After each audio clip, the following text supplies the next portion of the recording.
Hello guys, samahan nyo kami sa pagpasyal dito sa Pagkilatan, Batangas. Dadaanan natin itong napakagandang view ng Batangas Bay. Dito sa Monte Maria Shrine, nakatayo ito sa pilgrimage site at isinisimbolo nito ang Mother of all Asia, Tower of Peace. Ito ang tallest statue of the Virgin Mary sa buong mundo guys, na may taas na 96 meters. Napakataas guys at ang ganda. Tara, puntahan nyo na rin.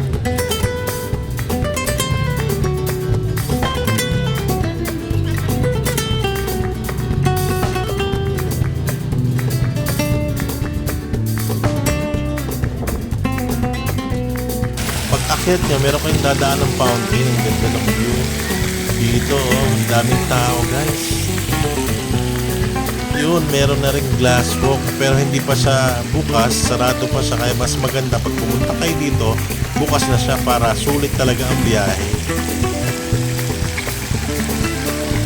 Meron din silang binoculars, magdadala ka lang ng 4 na lumang 5 piso para magamit ito sa loob ng 30 segundo. Ang ganda ng view guys, kitang kita ang buong Batangas Bay.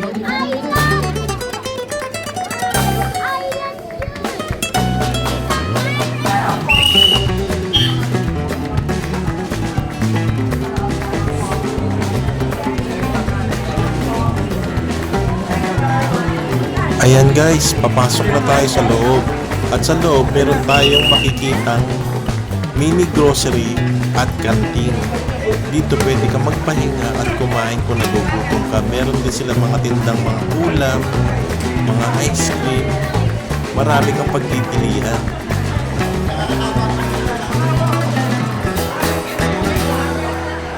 Ito guys, yung pilihan ng ticket. Dalawang presyo lang ang meron. Isang regular na 150 at isang para sa senior, student at PWD na 100 pesos.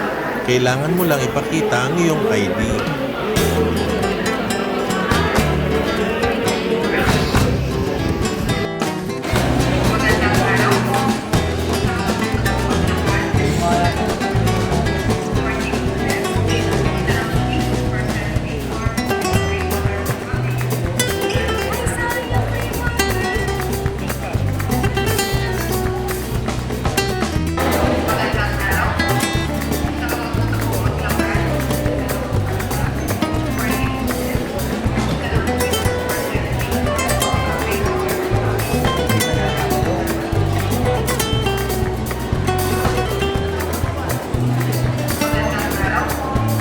Dito pala guys, meron dalawang elevator.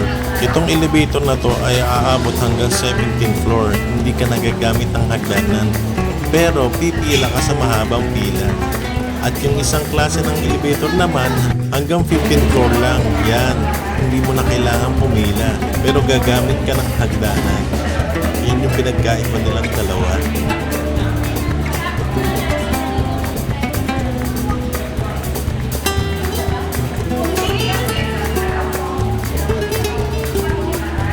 Pasok namin sa elevator, yun, hanggang 17th floor kami.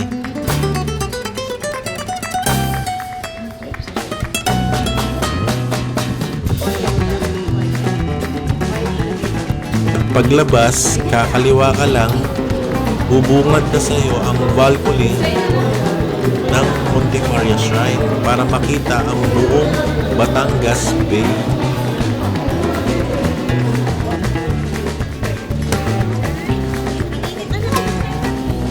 Ang ganda guys, grabe, sulit na sulit ang biyahe nyo.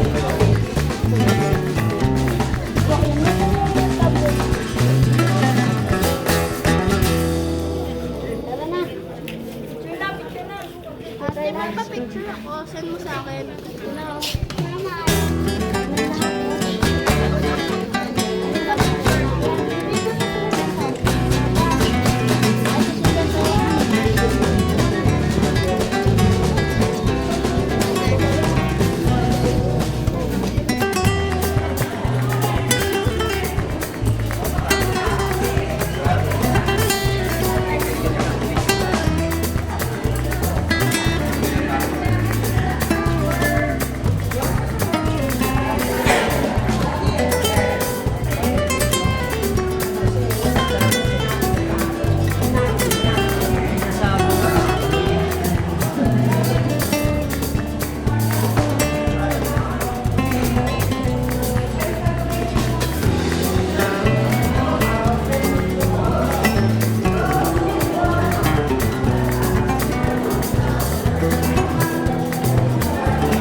Ayan guys, di ba napakaganda ng view, talagang sulit na sulit ang biyahe.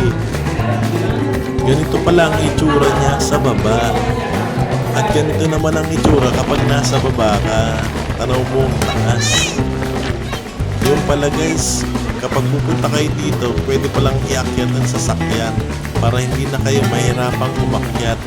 Lalo na kung may kasama kayong mga senior citizen or PWD. Hanggang sa muli, salamat sa panonood. Bye-bye!